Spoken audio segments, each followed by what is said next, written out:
Today we are going to start a new chapter that is weathering the storm in Ersama.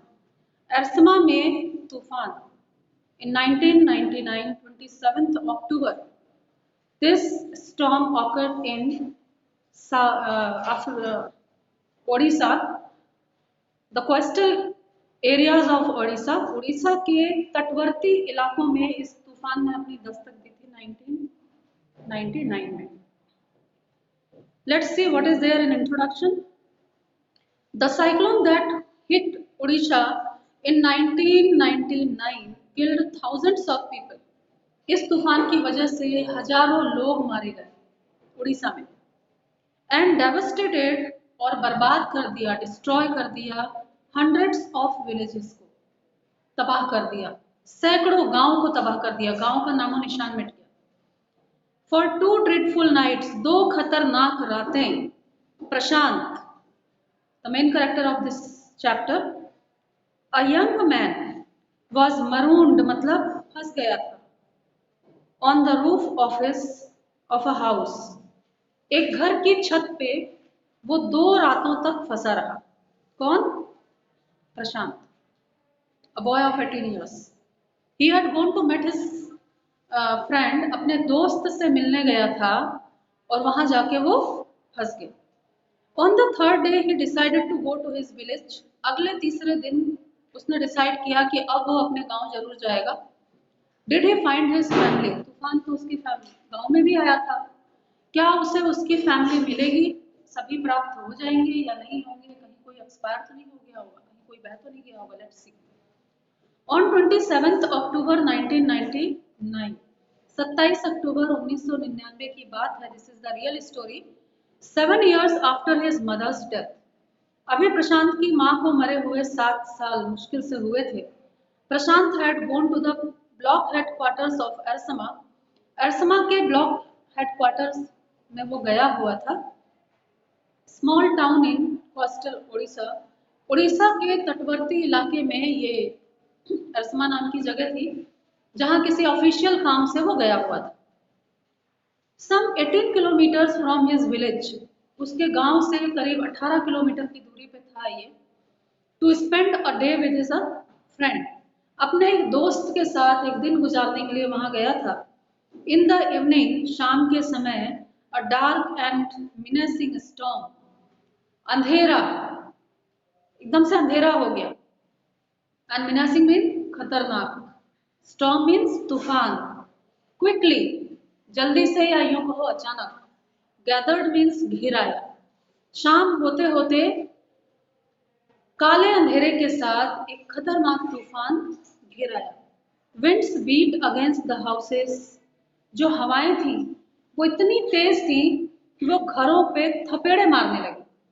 With speed and fury, काफी तेज वेग के साथ और दहशत के साथ वो अपना थपेड़े लगने लगे हवा के, मतलब हवा के झोंके बहुत तेज थे. That Prashant had never witnessed before. ऐसा मौसम तो प्रशांत ने कभी अपनी जिंदगी में देखा ही नहीं था पहले. Heavy and incessant rain.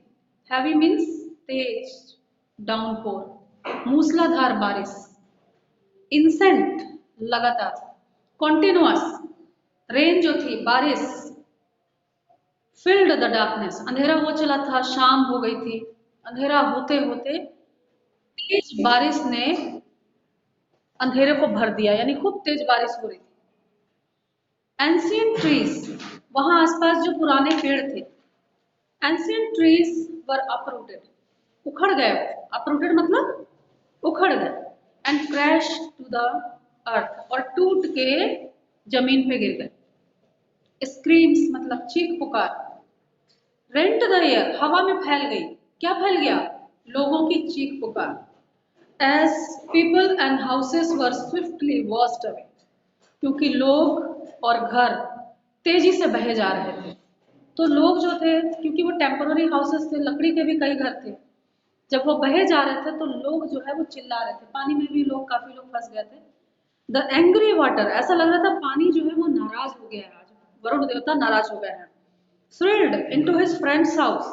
उसके दोस्त के घर में भी ये पानी नाराज होके भर गया था। कहाँ तक? नेक डीप, गर्दन तक। The building was of brick and mortar. हालांकि जिस बिल्डिंग में ये रुका था वो ईंट की बनी हुई बिल्डिंग थी और मोर्टार यानी कंक्रीट की बनी हुई बिल्डिंग थी और काफी स्ट्रॉन्ग थी। It is strong enough, it was strong enough, काफी स्ट्रॉन्ग थी, मजबूत थी, to survive the devastation of the winds velocity of 350 kilometres per hour. ये बिल्डिंग इतनी मजबूत थी कि 350 किलोमीटर प्रति घंटे की रफ्तार से चलने वाली हवा के वेग को भी बर्दाश्त कर सकती थी। प्रति घंटे ये 350 किलोमीटर के हिसाब से चल रही थी और उस वेग को बर्दाश्त करने के लिए ईंटों और मोर्टार से बनी ये बिल्डिंग काफी मजबूत थी।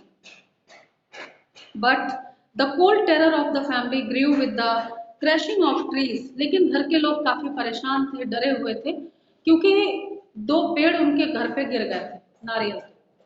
Crashing of trees that had got uprooted and fallen on their house.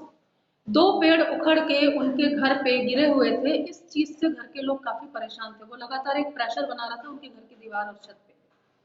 Some time in the middle of the night, आधी रात को, damaging its roof and walls, उसकी छत और दीवारों को नुकसान पहुंचाते हुए पेड़ गिर गए थे। इसकी वजह से घर के लोग परेशान थे। The crazed destruction wrought by the cyclone and the surge of the ocean continued for next 36 hours. अगले 36 घंटे तक यही मंजर रहा, ऐसा ही होता रहा। The crazed destruction, जैसे लग रहा था कि जो विनाश हो रहा है वो किसी पागलपन में हो रहा है। Wrought by the cyclone, जो साइक्लोन के द्वारा लाया गया है, and the surge of the ocean, ocean उफनता हुआ दिख रहा था। अगले 36 घंटे तक ऐसा ही माहौल रहा। Although wind speed had reduced somewhat by the next morning, अगली सुबह तक यद्यपि हवा की स्पीड कुछ कम हो गई थी, अब उतनी स्पीड नहीं थी जितनी पहले थी। To escape the wind, waters rising in the house, घर में पानी भरता जा रहा था। नेक डीप तो तभी हो गया था। इस पानी से बचने के लिए Prashant and his friends family had taken refuge, मतलब शरण। प्रशांत और उसके दोस्त की फैमिली ने शरण ली हुई थी। कहाँ पे? ऑन द रूफ, छत पे। मंजिला घर था, छत पे जाके उन लोगों ने शरण ली हुई थी। Prashant will never forget the shock, इस सदमे को वो कभी नहीं भूलेगा लाइफ में। He experienced at the first glimpse of the devastation wrought by the super cyclone. इस महाविनाशकाली साइक्लोन से जो ये हुआ था, क्या ले आई?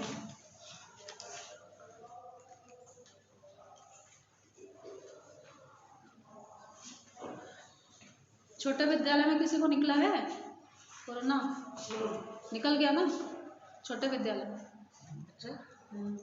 आना जाना मत रखिएगा, वो सब आपस में उठते बैठते हैं। तो प्रयोग वाला है ना, मेरा थोड़ी ना है इसमें।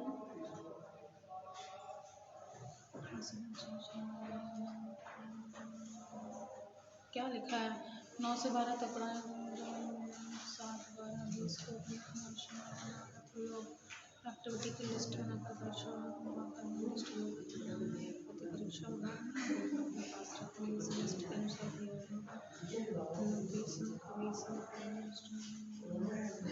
आज